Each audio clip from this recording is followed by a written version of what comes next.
എങ്ങനെയാണ് മലയാളികളുടെ ഒരു യൂണിറ്റിയൊക്കെ എങ്ങനെയാണ് ഇവിടെ? അങ്ങോട്ടും നമ്മുടെ ഒരു മലയാളികൾ തമ്മിലൊരു കൂട്ടായ്മയൊക്കെ ഉണ്ടോ ഇവിടെ? ഉണ്ടായിരുന്നു മുമ്പ്, ഇന്നില്ല. മുമ്പൊക്കെ ഞാനൊക്കെ ഇവിടെ വരുന്ന കാലത്തും അതിനുശേഷം ഒരു 15 വർഷം മുമ്പ് ഒരു മലയാളി വന്ന് അവനൊരു ജോലിയാവുന്നവർക്ക് റൂമിൽ താമസിപ്പിക്കാനും ഭക്ഷണം മറ്റുള്ള ചെലവുകൾ കൊടുക്കാനും എല്ലാം തയ്യാറായിരുന്നു. ഒരു പരിചയമില്ലാത്ത കാസർഗോഡ് കിടക്കുന്ന അവൻ തിരുവനന്തപുരത്ത് കൊടുക്കുന്ന അവനെ രക്ഷിക്കാനും അവൻ്റെ അത് ആ മലയാളി സ്നേഹമായിരുന്നു. ഇന്ന് അതില്ല. എവിടെയാണ് അത് നഷ്ടമായത്? എവിടെയാണ് ഇപ്പൊ അതിന്റെ നഷ്ടം എന്ന് പറയാൻ പറ്റില്ല. ഇന്നിപ്പോ ഓരോരുത്തർ സ്വന്തം കാര്യങ്ങൾ മാത്രം. നാട്ടിലെ പോലെ തന്നെ. മുമ്പൊക്കെ ഒരു റൂമിൽ ഒരു 10 ആൾ താമസിക്കുക അല്ലെങ്കിൽ 5 ആൾ താമസിക്കും. പുറത്തൊരാൾ വന്നാൽ അയാളൊരു ജോലി ആവുന്നവർക്ക് അയാളെ എല്ലാ കാര്യങ്ങളും ഭക്ഷണം റൂം ഒക്കെ ആത്മാർത്ഥമായിട്ട് ചെയ്തു കൊടുത്തിരുന്നു. ഇന്നില്ല. ഇന്ന് താമസിക്കാൻ പോലും കാരണം അങ്ങനെ ഒരു മാറ്റം ഗൾഫിന് സംഭവിച്ചിട്ടുണ്ട്. സ്വന്തം കാര്യങ്ങൾക്ക് മാത്രമേ ഇന്ന് പണ്ട് കൂട്ടായ്മ ഉണ്ട് മറ്റെല്ലാം അങ്ങനെയൊക്കെ ഉണ്ടെന്ന് അതൊന്നും കാണുന്നില്ല. അന്യപ്പെട്ടു പോയി എന്നാണ് തോന്നുന്നത്. മുമ്പ് അങ്ങനെ ആയിരുന്നില്ല. മുമ്പ് എന്ന് പറഞ്ഞപ്പോൾ നമ്മൾ തന്നെ വളരെ അനുഭവങ്ങളുണ്ട്. നമ്മളെ സഹായിച്ചവരുണ്ട്, നമ്മൾ സഹായിച്ചവരുണ്ട്. അത് നമ്മളൊരു കണക്ക് വെച്ചിട്ടോ അല്ലെങ്കിൽ ശ്രമിച്ചു അങ്ങനെയൊന്നും ആയിരുന്നില്ല. അതിനൊന്നും ആരും കണക്കുകളൊന്നും നോക്കില്ല. ജോലിയില്ലാത്ത ഒരാളെ അയാളെ സഹായിക്കാൻ നമ്മളൊരു ഉത്തരവാദിത്തമായിരുന്നു. ഇന്ന് അതില്ല. അതിൽ ജാതി ഒന്നും ഉണ്ടായിരുന്നില്ല. കാരണം എനിക്കിപ്പോൾ ഞാൻ പറഞ്ഞില്ലേ 75-ന് ശേഷമുള്ള അനുഭവങ്ങൾ വളരെയധികം അനുഭവങ്ങളുണ്ട്. നേരെ മറിച്ച് ഇന്ന് അങ്ങനെ ഒന്നുമില്ല.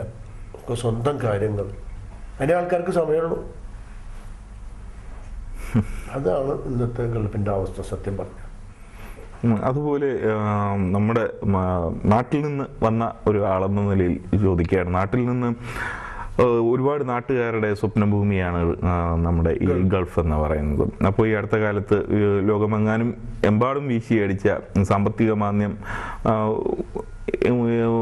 ഇവിടെയും ചെറുതായി അലയടിച്ചു എന്ന് കേട്ടു. അത് മാറി തുടങ്ങിയോ? മാറി തുടങ്ങിയിട്ടുണ്ട്. ഇനിയും ഗൾഫ് വീണ്ടും പഴയ നിലക്കന്നെ പോകണം. ഇപ്പൊ നമ്മളെ അനുഭവങ്ങളിലുണ്ടായിരുന്നു. ഇപ്പൊ നമ്മളൊക്കെ എന്ന് പറഞ്ഞാൽ പല കമ്പനിയുടെ ബിസിനസ് ഒക്കെ നമ്മൾ ചെയ്തിരുന്നു. അതൊക്കെ കുറഞ്ഞു പോയിരുന്നു.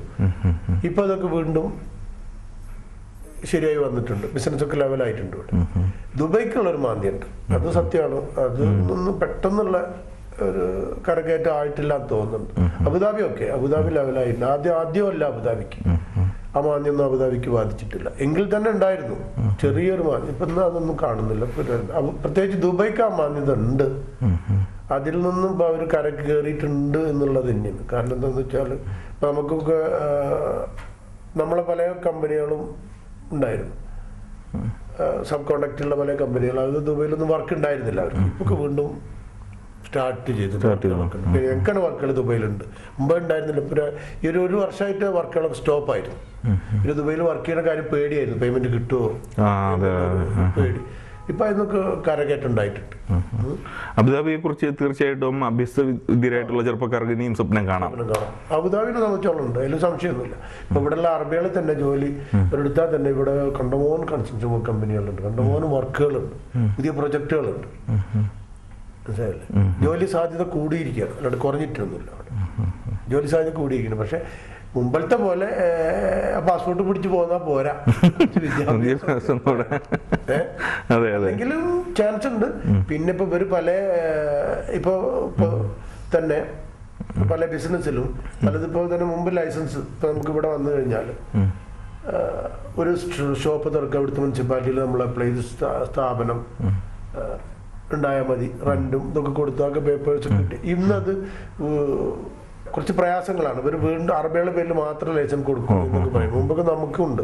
നമുക്ക് 75% നമ്മളെ പേരിൽ, 25% അറബി, പിന്നെ 51 അറബി, 49 നമ്മൾ, അങ്ങനെയൊക്കെ ആയിരുന്നു. ഇപ്പൊ അത് ഇവർ ഇന്ന് മിനിയാതിനെ അറിഞ്ഞത്. ഇങ്ങനെ ഒരാളെന്നോട് പറഞ്ഞ ഒരു വിവരമുള്ള ഒരാൾ പറഞ്ഞതാണ്, ലൈസൻസ് ഇവർ സ്റ്റോപ്പ് ചെയ്യാൻ പോകുന്നുണ്ട്, അറബിയുടെ പേരിൽ മാത്രം ആക്കുക. 100% അങ്ങനെയുണ്ട്.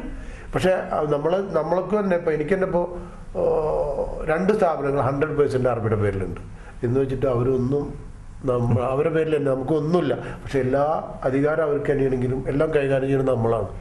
അവർക്കൊരു കൊല്ലത്തിൽ നമ്മളാ കൊടുക്കേണ്ട കാശ് അവർക്ക് കൊടുക്കുക.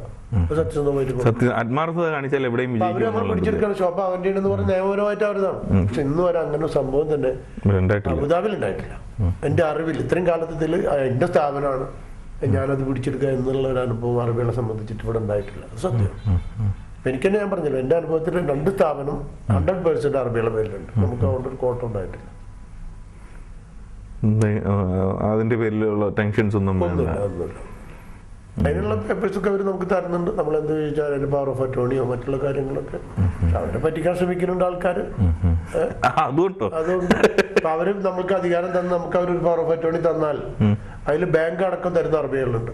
ബാങ്ക് അടക്കം നമുക്ക് കൈകാര്യം ചെയ്യാം. അപ്പൊ ബാങ്കിൽ നിന്ന് പോലെ ലോൺ എടുത്തിട്ട് നമ്മൾ മുങ്ങിയാലും അവർ കൊടുക്കേണ്ടി വരും. അങ്ങനെയും വരും സംഭവിക്കുന്നത്. അപ്പൊ അത് കാരണം ചില പേടികളൊക്കെ ഉണ്ട് ഇപ്പൊ അറബികൾക്ക്. ചിലപ്പോൾ അങ്ങനെ പവർ ഓഫ് അറ്റോർണിയൊന്നും ബാങ്ക് അടക്കമുള്ള പവർ ഓഫ് അറ്റോർണിയൊന്നും അറബികൾക്ക് കൊടുക്കാൻ ഇഷ്ടപ്പെടുന്നില്ല.